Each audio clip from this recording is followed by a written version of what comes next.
Hello, everyone. My name is Andrea Parton. I am the Discovery and Access Librarian here at the Borum Library at the University of Arkansas, Fort Smith. And in this video, I'm going to go over three main topics. First is going to be my information and how I can help you throughout the semester and your time at UFAS.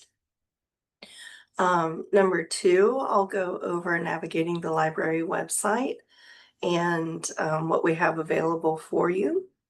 And number three, I'm going to do a brief example of searching by a subject-specific database if you're looking for research articles. So, as I said, I'm starting with my information. So once again, my name is Andrea Parton. My official title is Discovery and Access Librarian. And what that means is that I do all of our cataloging and metadata work. And I am also the system administrator for our library management system, which is called World Share Management Services.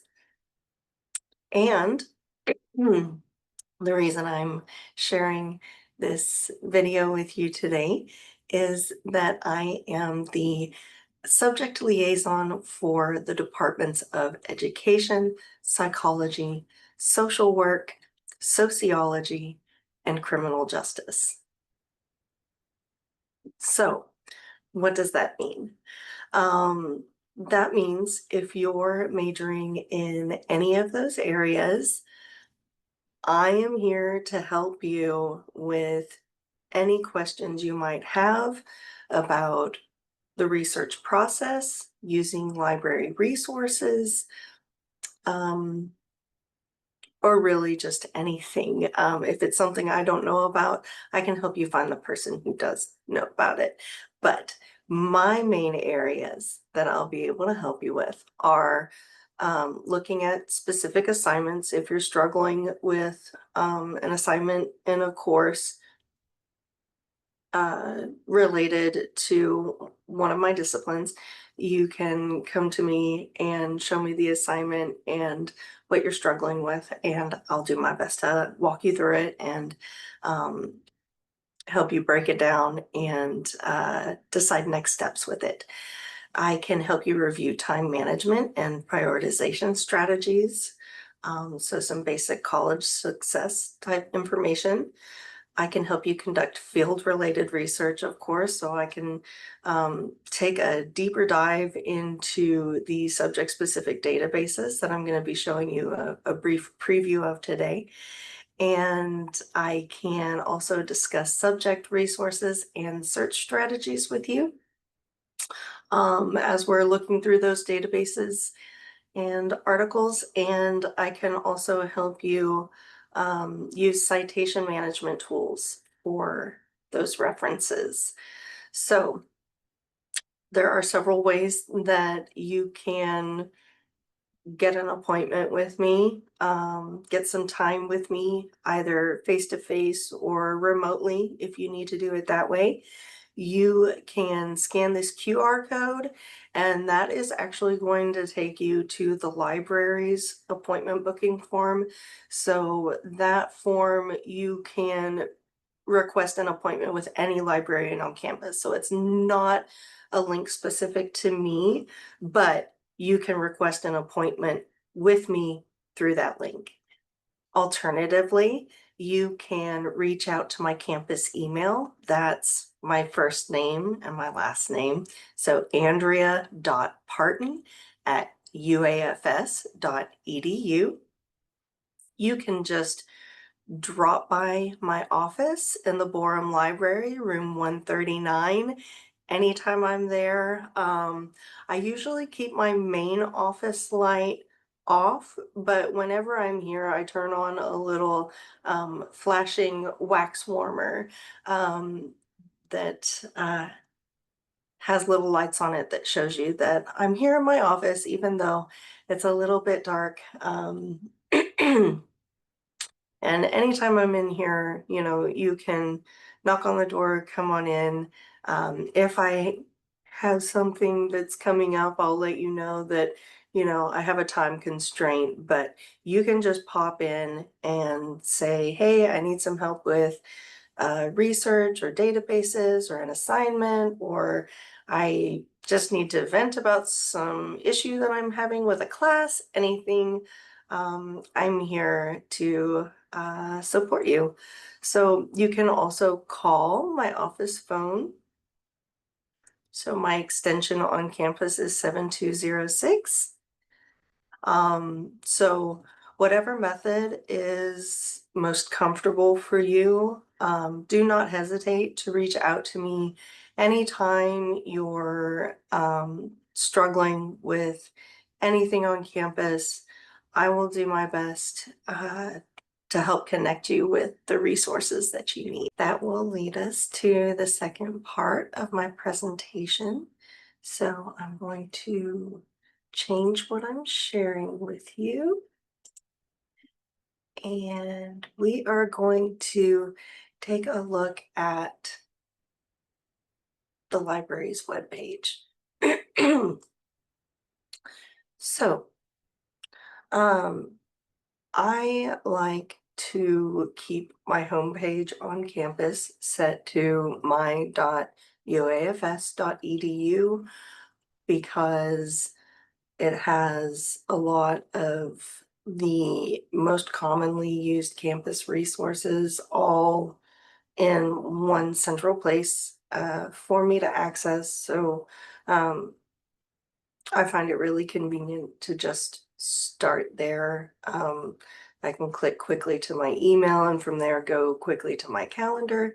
Anyway, so uh, the first time you go to the library website, you can come from this page, come over to your quick links on the left and expand academics.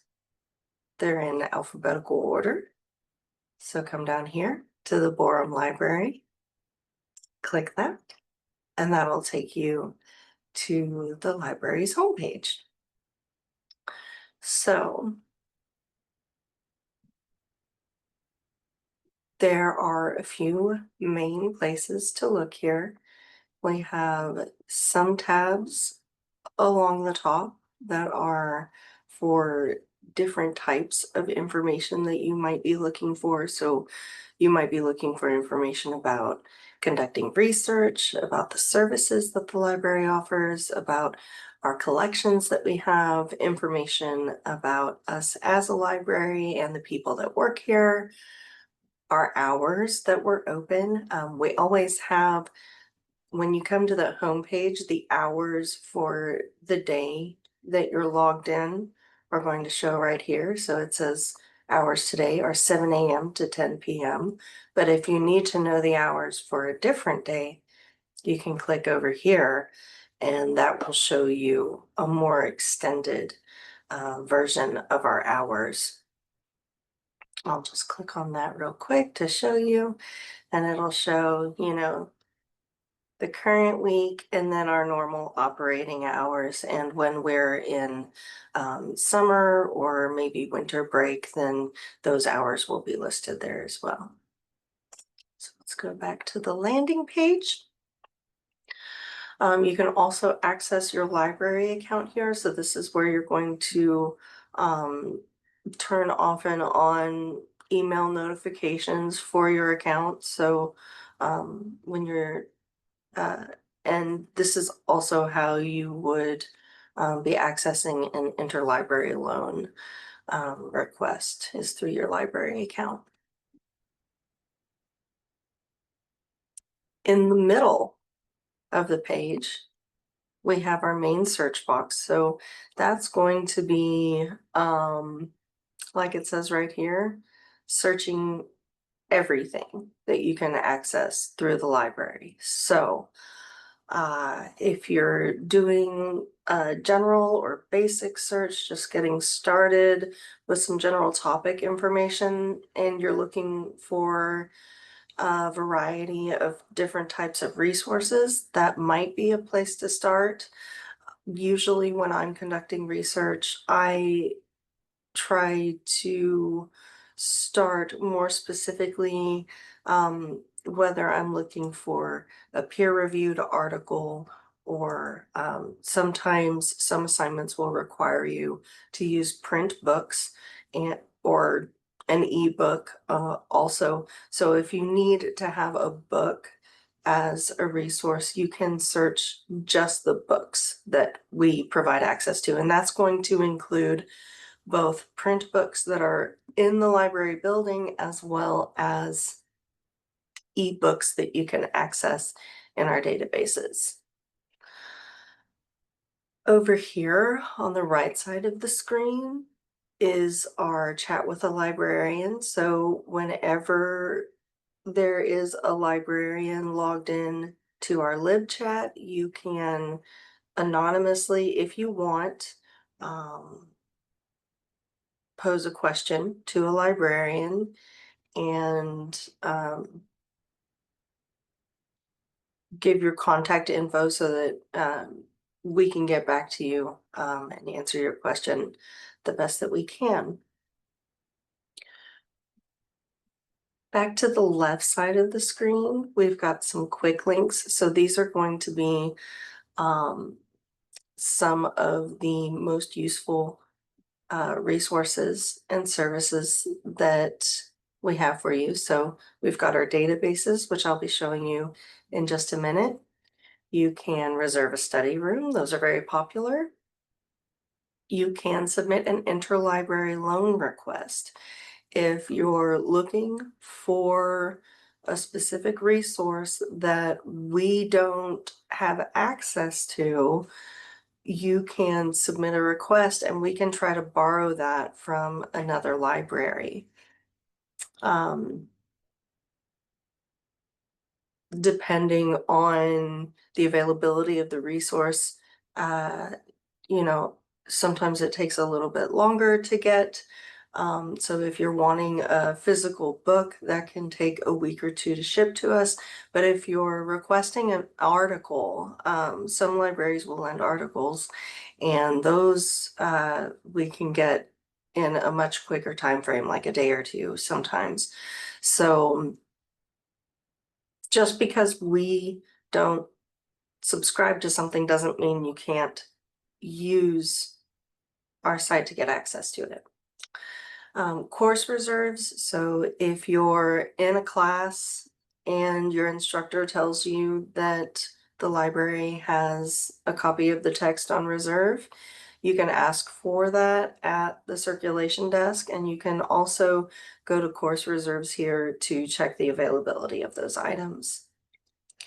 Citing your sources is going to take you to a page with a lot of citation help. So we've got manuals of the different styles available in the library. So those are books that we have available for you in the library on the right side there. We've got on the left side here a list of different styles that we have resources for. So if you're looking for APA, we can look at this, and this has different links to different resources. The Purdue OWL, formatting an APA paper, and we have those resources for several different types of writing styles, as well as a link for the UFAS Writing Center, and some information about plagiarism as well. So back to the home page. As you scroll down, you'll find contact information for the library in general, our socials. If you want to follow us and see what we're up to, There's a form for giving us feedback. If you want to tell us how we're doing, what you think about any services or any anything that you'd like to see us doing or offering in the library, you can click there and let us know. And then at the bottom in the center is going to be some sort of news blurb. So right now it's about how we have automatic renewals. If you have checked something out at the library and it comes up to be due, it's going to automatically renew for you if you have a renewal available on that item instead of telling you to contact the library to renew. So that should make things a little more convenient for everybody.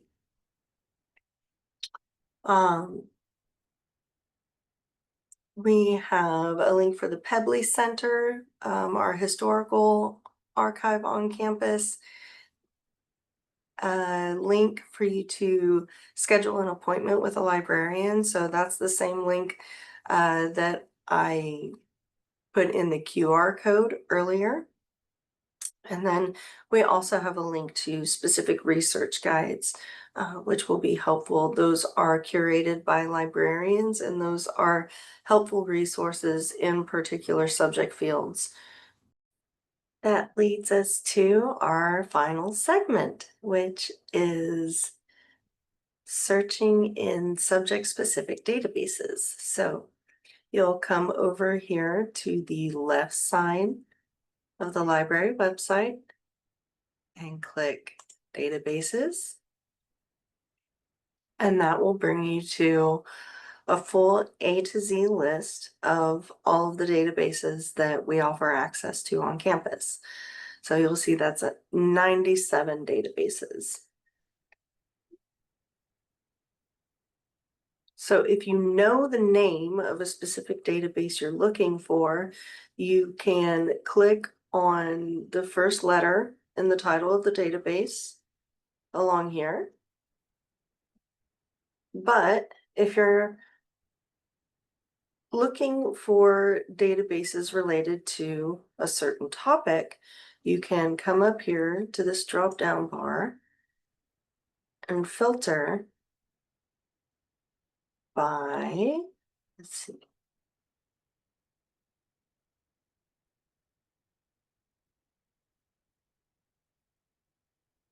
psychology. So here you're going to have another list of databases. At the top is a box highlighted in yellow that is called Best Bets. So those are going to be the databases that we consider to be most likely to have relevant information to your field. So we've got Academic Search Complete, Mental Measurements Yearbook with Tests in Print, Psych Articles, Psych Info, and Web of Science. But we also then, if you scroll down, we'll have a list of alphabetically all of the databases that might have psychology related articles. I'm going to go back up to the best bets and I'm going to click on psych articles because I know that's a popular one. And each database might look a little bit different from this screen when you go to it. But if it's an EBSCO database, they're all going to pretty much look like this. So, but it will tell you right up here which specific database you're searching in. So you can see there it says I'm searching in APA psych articles. I have an advanced search bar defaulted at the top. I can click to basic search if I want to, but advanced search is typically going to work better when you're researching a particular topic in a database.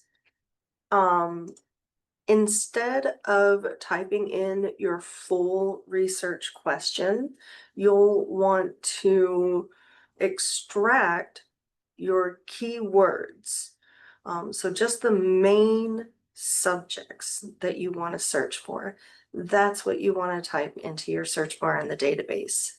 So I'm going to start typing my first term, and you can see once I get about 3 letters in there, it's going to start suggesting topics for me.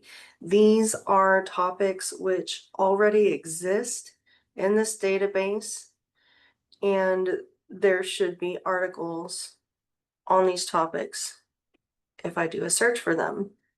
So you can see mental health, pretty basic, or it sometimes will suggest a long string of synonyms or alternative terms to search for all at once. So here you'll see mental health or mental illness or mental disorder or psychiatric illness. So we have a list of synonyms, and it's going to search for all of those at once. So sometimes those are really useful. Sometimes it's not. So you kind of have to use your own judgment about your topic and what you're wanting to say. There's also, we can just search for mental illness or men or mental health services. I'm going to go ahead and I'm going to click on mental health services. And then over here to the right, we can select you can leave it at all fields, or you can select title. If you're searching for an author's name, you can select author here. I'm going to put subject. I want mental health services to be one of the key subjects of the article. Then for other terms that you want to include in your search, first you want to select your operator. So and is going to add an additional term to search for, and that search is going to return only resources that have both the first and the second term in them. Or is going to expand the search in that it's going to return any article with either the first term or the second term in it. Not is what we use to exclude terms if we're getting a lot of irrelevant results. Let's say we're looking for mental health services and men, since that was a suggestion earlier. I'm just going to leave that at all fields. And so if I was getting a lot of results about mental health services for children in these results, I could put in not children or not adolescents. I'm not going to do that yet because we haven't even looked at the search results. Before you click search right here, you'll want to scroll down, and typically you don't want to be citing any articles that you don't have full text to. So I'm going to go ahead and click that I want to see full text. There are some other options. You could exclude book reviews. I'm not looking for a review of somebody's book that they wrote, and I want to filter by peer reviewed. If you're looking for an article that was published in a specific journal, you can put that information there. You can limit the publication year. So you can say, I only want articles from, say, the past 10 years. And there are a lot of other filters down here that you can work with if you want to, but you don't have to. That can get pretty complicated. If you're looking for something very specific, then you might want to put a lot of filters on there. But when you're just beginning and doing general research, you don't necessarily need to mess with all of the filters. So you click your search button, get a list of results, and you can see this is just 34 results. That's a pretty small list. If I had like, sometimes you'll put in just a couple of terms and you'll get tens or even hundreds of thousands of results. So from here, you might want to go back into your filters and play with those some more, and you have that option. I'm going to leave mine the way they are because we're already down to only 34 results. And here we can start looking through the titles of the articles and see if I'm bringing up anything that looks interesting.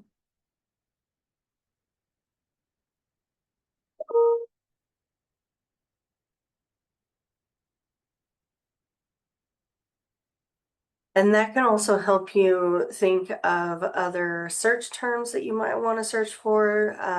You might think about excluding a term if it's coming up too much.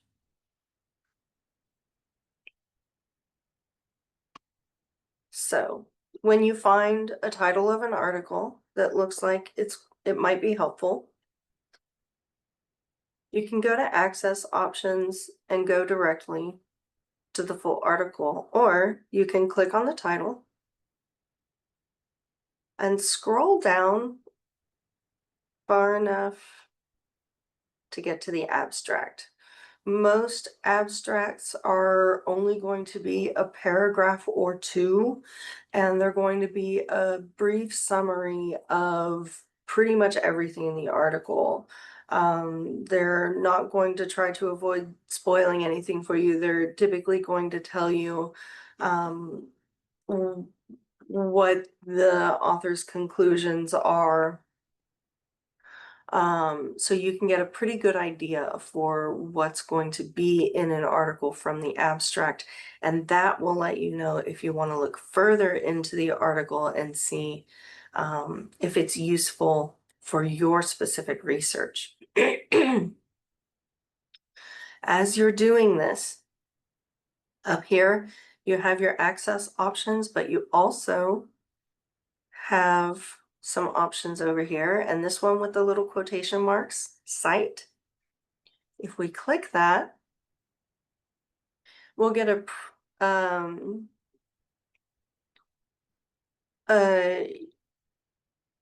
little box that pops up, and you can select whatever style you need to do your citation in. MLA, Chicago. I'm going to leave it on APA 7th edition. And that you should be able to just copy and paste directly to your references list. It should be correctly formatted. You want to check it. You always want to double check. Make sure that the author's names are in the proper format and the title's not in all caps. But typically it's going to be in correct format, and you can just copy and paste that to your working bibliography. You always want to keep a working bibliography of the resources that you think you might be using,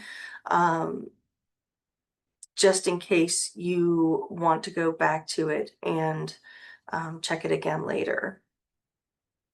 So that's an easy way to get your citation in the proper format right there. And then you can go to your access options, and this one you can see we can download it, we can do a PDF, and we can do the online full text. So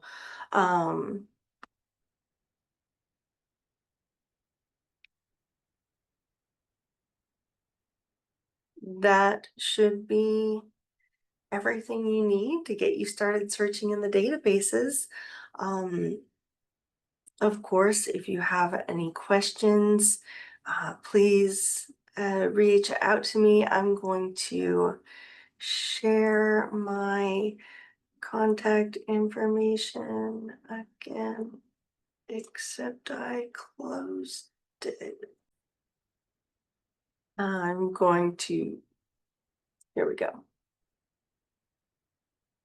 There's my contact information again, in case you need it to get in touch with me. Anytime you need help with anything at the library or resources, doing research, uh, questions about campus, whatever you need, I'm happy to help. Just drop by, make an appointment, whatever you need to do.